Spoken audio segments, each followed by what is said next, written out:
регионот во 2017 имаме намалување на реалниот раст во однос на тоа што беше очекувано во нашиот претходен извештај. Значи падот е како што беше напоменато од 3,1% на 2,4%.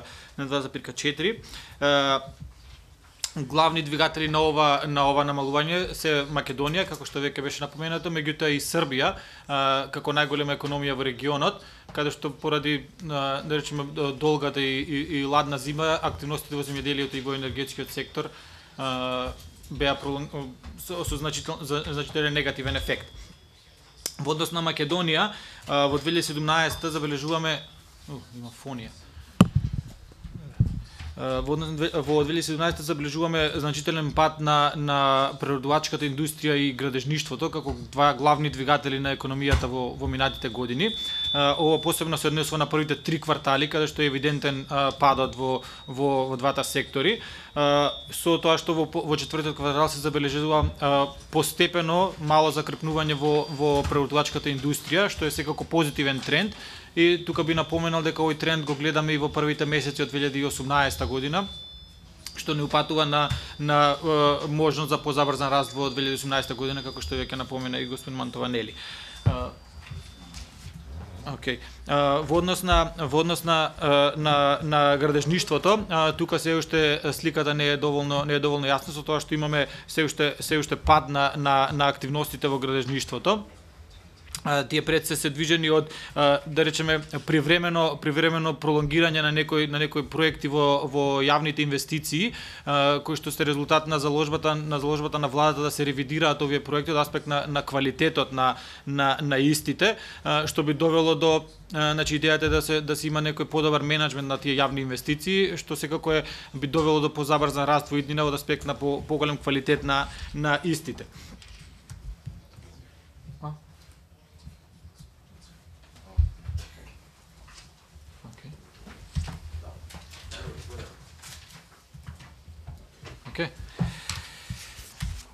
Добро. Во однос на пазарот на труд, како што веќе беше напоменато, значи имаме позитивни движења во регионот, од прилика околу 190.000 ново креирани работни места во регионот. Македонија е секако позитивен контрибутор на ова поле, од прилика со 17.000 нови работни места креирани во 2017 година.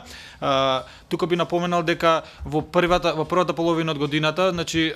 значен дел од овие ново креирани работни места беа поттикнати од проектот Македонија вработува, кој што како што знаете во минатите едиции на истиот извештај сме напоменувале дека има значени фискални импликации со оглед на тоа што има ослободување од плаќање на социјалните придонеси и персоналниот данок за овие ново креирани работни места. Значи да речеме за позитивно да се истакне дека овој проект беше прекинат значи во јуни 2017 година, меѓутоа и покрај тоа имаме тренд на креирање на нови работни места во втората половина од годината, така да значи може да се забележи некој позитивно поместување на пазарот на труд и покрај стагнацијата во економијата. Позитивно да напоменеме дека значи во иднина властите би требало да се фокусираат на тие активни мерки за креирање на пазарот на труд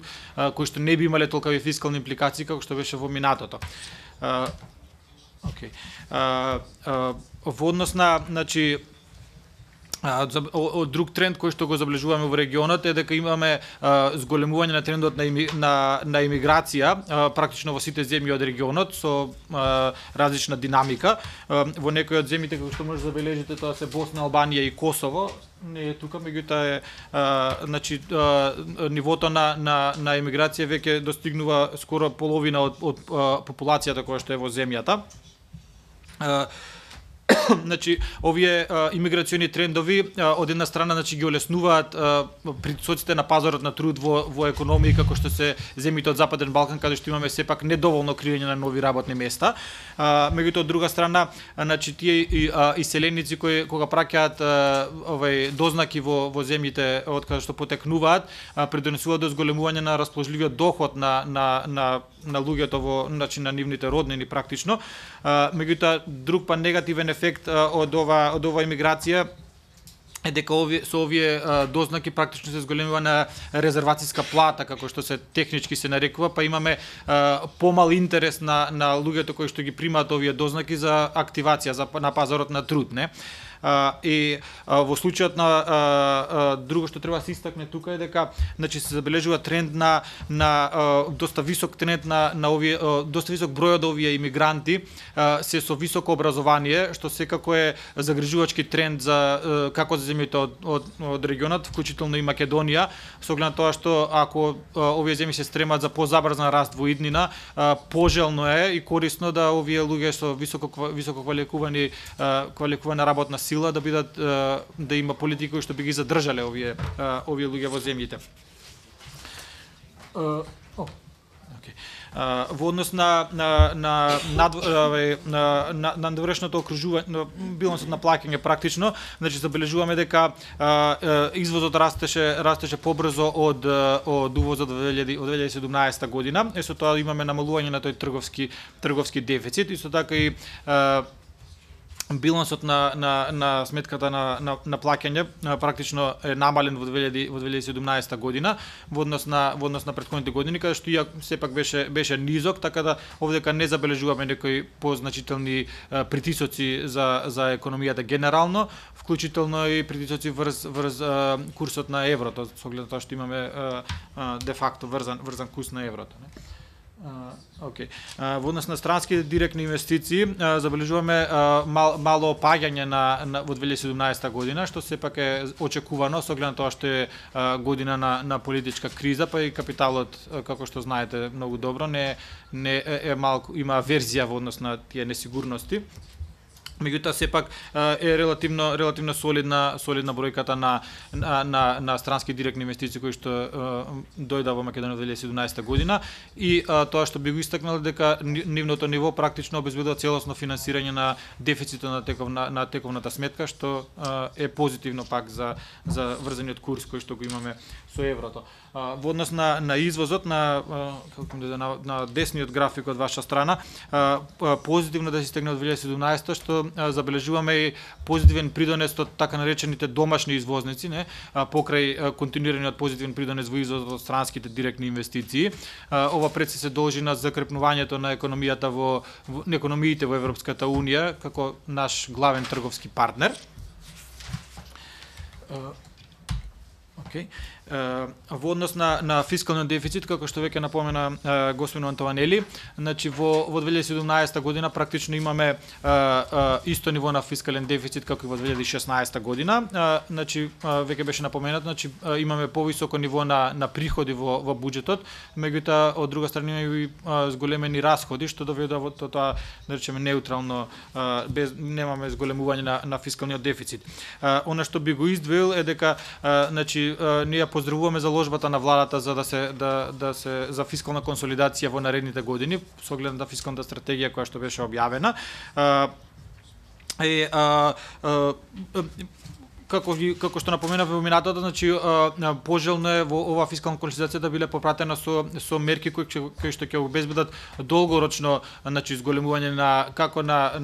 на приходната страна, меѓутоа и таргетирање на расходите кои што ќе со однос на ефикасноста на истите, кои што не би довеле до раст во идните години и на тој начин притисок врз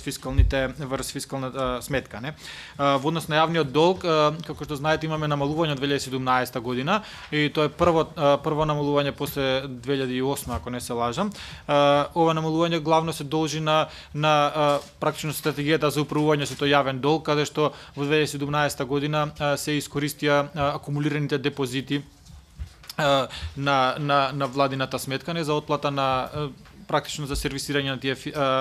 финансиски потреби кои што ги има владата, не? Накратко само, значи во однос на таа фискалната одржливост во иднина секако побарува зголемување на како што веќе напоменав на приходите и подобро менаџирање на расходната страна, не? Како што може да видите, Македонија во однос на приходите е ниско рангирана во Европа, значи пониско од нас е само Косово и Албанија, и од тој аспект, значи ние сметаме дека има простор за зголемување на практично на приходите, на приходната страна на владата, како од аспект на подобрување на ефикасноста на наплатата на даноците, така и од аспект на зголемување на квантитетот на истите. Тука исто би напоменал дека битно е овие дополнителни приходи кои што би се собрале да бидат искористени во продуктивни цели, а не како што имавме случаи во минатата да бидат искористени практично за зголемување на тие тековни трошења, често пати на нетаргетирани социјални трансфери.